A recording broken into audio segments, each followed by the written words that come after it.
കോഴിക്കോട് അഭയമന്ദിരത്തിലെ ഞങ്ങളുടെ അച്ഛനമ്മമാരാണ് വന്നിരിക്കുന്നത്. 88 പേരോളമുണ്ട്. 101 വയസ്സുള്ള ലക്ഷ്മിയമ്മ ഉൾപ്പെടെ നമ്മൾ ഇന്നിവിടെ എത്തിയിട്ടുണ്ട്. അതൊരു വലിയ ഭാഗ്യമാണ്. കാരണം കോട്ടയത്ത് നിന്ന് ഇത്രയും ദൂരം യാത്ര ചെയ്തിട്ട് ഗുരുവായൂർ ദർശനത്തിനായിട്ട് ഒരു അനാഥാലയത്തിലെ അച്ഛനമ്മമാർ എത്തുക എന്നുള്ളത് വലിയൊരു കാര്യം തന്നെയാണ്. എന്തായാലും വളരെ സന്തോഷത്തിലാണ് എല്ലാവരും. അകത്ത് കയറി തൊഴാൻ പറ്റി. ബാലൻ എന്ന് പറഞ്ഞ ബാലനച്ച ഒരു മിനിറ്റ്. ഈ ബാലനച്ചൻ്റെ ആഗ്രഹമായിരുന്നു ഗുരുവായൂരപ്പന് തൊഴണമെന്ന്. അപ്പോൾ അച്ഛനാണിത് ഗീതി ചേച്ചിയുടെ അടുത്തും വിജയചാൻ്റെ അടുത്തും പറഞ്ഞത്.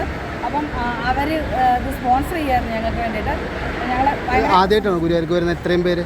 പിന്നെ ഇവരെല്ലാവരും കൊണ്ടുവരുന്ന ആദ്യമായിട്ട്. കോട്ടയത്ത് എവിടെയാണ്? കോട്ടയത്ത് ബേക്കർ ജംഗ്ഷനിലെ YWCയുടെ ബാക്കിലാണ്. പിന്നെ കൊല്ലാട് അമ്മ വീട്. എത്ര ആൾക്കാരുണ്ട് ഇപ്പോൾ? അവിടെ 113ഓളം പേരാണുള്ളത്. ഞങ്ങൾ 88ഓളം പേരാണ് എത്തിയിരിക്കുന്നത്. ഇതൊക്കെ എങ്ങനെയാണ് ഇവരൊക്കെ എങ്ങനെയാണ് എത്തിപ്പെട്ടത്? അങ്ങനെയൊക്കെ അത് വീട്ടിൽ ഓരോരോ പ്രശ്നങ്ങളൊക്കെ ഉണ്ട്. മക്കളുടെ വിഷയങ്ങളല്ല കൂടുതൽ അതിനെ പറ്റി ചോദിക്കുന്നില്ല. അത് കൂടുതൽ വിഷമമാണ്. എന്തായാലും ഭഗവാനെ തൊഴുതില്ലേ ബാലേട്ടാ? നന്നായി തൊഴുതില്ലേ? അടുത്ത പ്രാവശ്യം നേരത്തെ വരണം കേട്ടോ. അടുത്ത മാസം വരണം. ഇടയ്ക്ക് അടുത്ത മാസം വരണം കേട്ടോ. ശരി കേട്ടോ. ഓക്കെ.